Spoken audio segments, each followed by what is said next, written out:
All right, everyone, we are very lucky today to have a great filmmaker next to me for the film Fish Head. Marcos Durian, good to have you. Thank you for having me. Absolutely, absolutely. So, first question for you. Sure. How was it to be at Dances with Films so far? I'm still, I'm out of breath, really.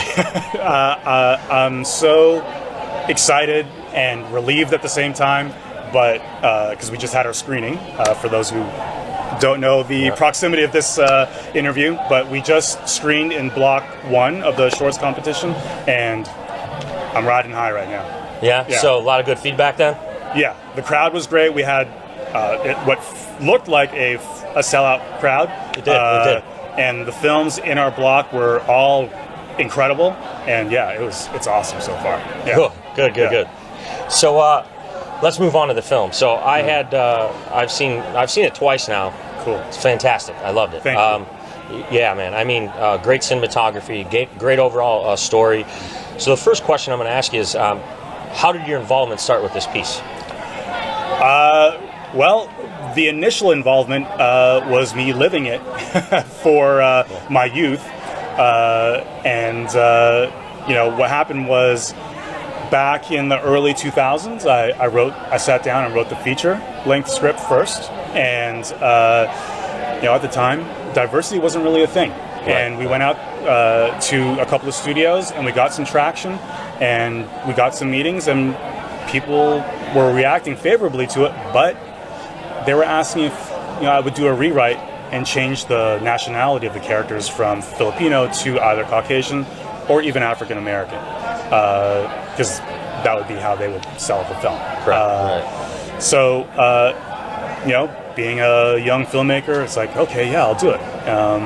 But I got 15, maybe 16 pages in, and it just was not working. It didn't feel right. It didn't feel right. The culture needed to be there, and just changing that dynamic. The language between the bullies would change, and it wasn't working. So I shelved it and never really looked at it again. And then now, flash forward to now, and in the last couple of years, diversity's kind of made a statement on Hollywood, and kind of felt like a good time to maybe look back, and I kind of got inspired to make it as a short first and kind of test the waters that way. So that's the long answer of your short question. Yeah, sorry. Well, I mean, so finding a team for this as well. Did you know a lot of the people you worked with on the film, or did you invest time in finding a team for it? So my producer, well, we have two producers, there's 3 of us all together, but Cynthia Shreves, who I've worked, we've been working together for a long time, and we happen to be together too. So nice. She obviously was the first person on board. Our production designer, we've worked with a bunch from commercials, and then some of our crew we had working relationships with, or I knew them. But it was only a small fraction, because you know how it is in this town. People can maybe give you a day or so here, and you're really at the mercy of their schedules. So when it came time to shoot, we were down a lot of headcount. So bare bones. So what happened actually was our first AD, who we found on a job site, Staff Me Up. She responded to our ad for a first AD position, and she actually ended up bringing on our incredibly talented gaffer, Joseph, and our key grip, David. And so they brought in their crew for G&E, but everyone else we kind of either filtered through some of the people we knew, and then others were through friends of friends or friends. So grassroots. Cool. Yeah, I mean, that's how it always works, right? Collaboration. Yeah. You always get people that want to help out. They read the script, and then, let's do this, you know? Yeah. So, filmmakers know, which obviously this segment's absolutely directed towards filmmakers, and they all know that it takes a lot to pull a project together, especially when you have very few people involved. Yeah. The more the merrier sometimes. So what made you start film? What made you pursue film? Well, I think the best way to answer that is my mom kind of did it inadvertently. I grew up in a single-parent home, and my mom was a nurse, and she worked a lot of long hours, and basically, she would take me to the movie theater, and she would catch up on sleep, and we would watch any given movie, 2, 3, sometimes 4 times, and she would just like hardcore, like just go to sleep. And after every screening, she would kind of wake up. She's like, "Oh, I'm just going to go to the bathroom." She would take off, and what I didn't realize is that she was actually buying tickets for us to watch the movie again. So then she would come back. She's like, "Oh, okay. Well, do you want to watch it again?" Yeah. So then we would just sit there, and I thought it was normal. And I spent my youth in the movie theater, and so That was really cool. yeah. Well, I mean, you probably learned a lot of shot composition and everything just by sitting in the movies over and over again, right? It was early film school. Yeah. That's great. So you said that Fishhead here had a tie. You wrote it on personal experience. The best writing usually comes from that. So how was it like to work with Madison, the star, and kind of put yourself in make him feel like these things that you had went through? Yeah. Well, one, we were so lucky to find this kid. Like, there would be no film without him. And essentially, there would be no film if I couldn't find an actor for this role, because it all rested on him. Without Milo, there's nothing to do. Well, yeah, I mean, he is the forefront of the film. Yeah, he's the film. And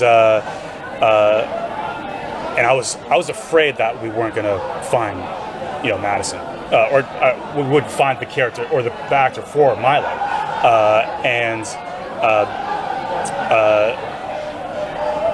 What happened was, I was going through Instagram, and you know how they start to suggest, people to follow or whatever. His feed came up, and it was a commercial that he was in, and I clicked on it because I thought he had a really interesting look, and I was like, I wonder if that kid's Filipino. And the name, Rojas, was like, well, there's a good chance, And I looked through his feed, and it's like, yeah, because there was a couple of pictures of him and his mom, like, this kid is definitely Filipino. So my casting agent sent out some feelers, and they responded, and they ended up coming in for callbacks, and blew it out of the park. As soon as he walked out of the room, Jeff, my casting director, and I looked at each other, and it's like, that's it. Yep. You usually know, don't you? Yeah. You usually know when you find the right one. Yeah. So obviously he was an exciting character to work with, especially being with all this personal engagement with it. So was it hard to see some of it when you were cutting it, like to see these names and see these derogatory statements towards a minority and all that? Was it? It wasn't so much. Right. What pulled at the heartstrings really were some of the more intimate moments between Milo and his mom, or the scene where Milo comes down the driveway with his friend Matt, and they see the man standing at the front door. Right. Those two scenes, the dinner scene and that scene in the driveway, those really struck a chord. Because those are, that is ripped from reality. The whole thing is, but those two scenes for sure. Like, my mom saw the dinner scene, and she's like, I remember that conversation. Yeah. Wow. Yeah. It was a lot longer. Powerful there. But she remembered it. Yeah.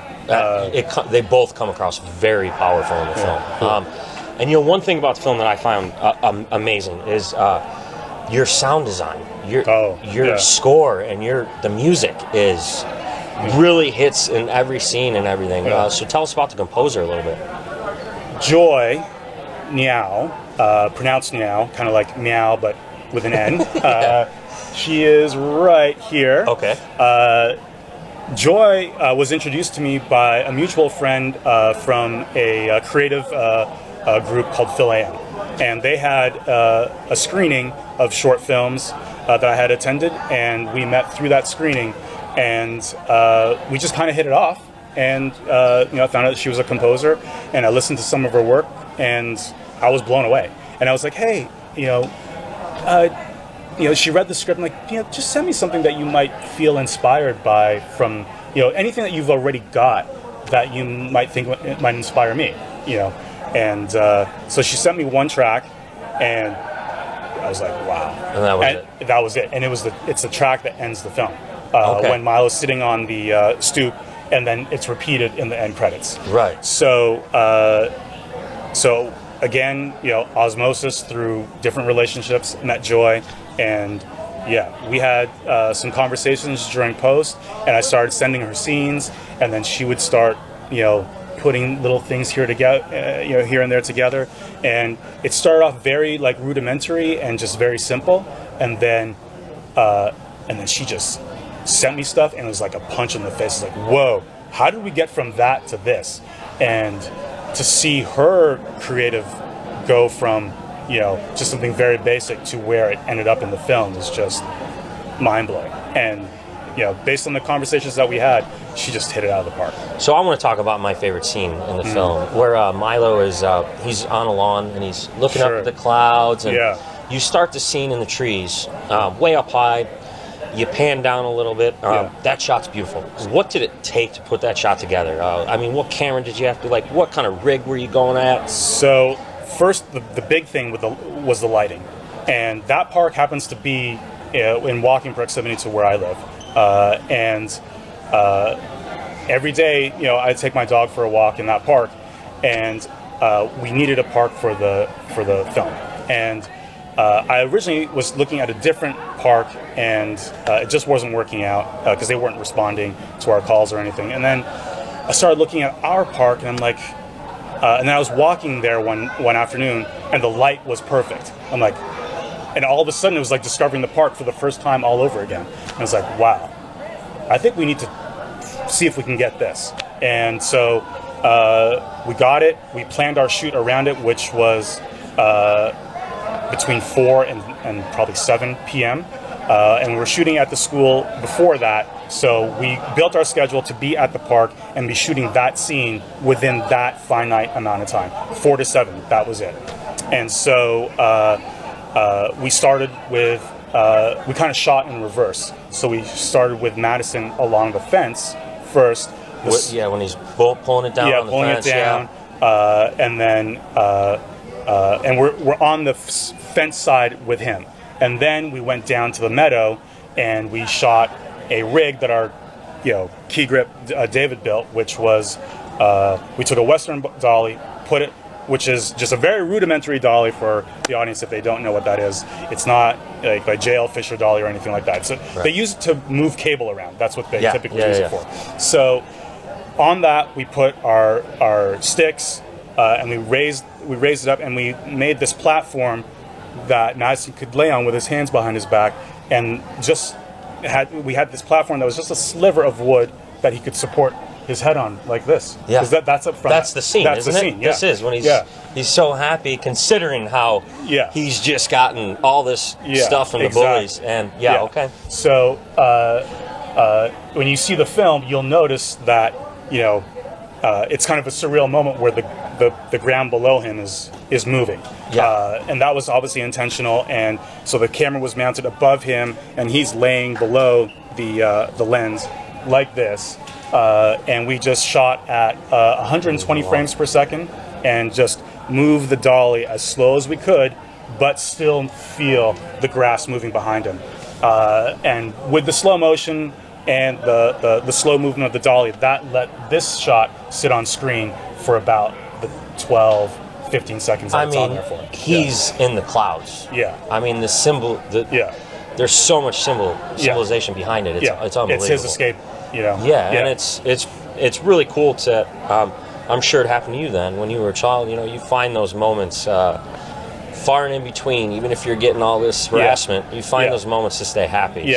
And I think, when you're a kid, you kind of go from moment to moment a little bit easier. Like, you still hold on to that stuff, but you can find a new moment, you can move on to something and kind of have this experience even after you've experienced that, I think to a degree. Right. Well, amazing, Marcos. So just a few more questions for you, man. So do you think as a filmmaker,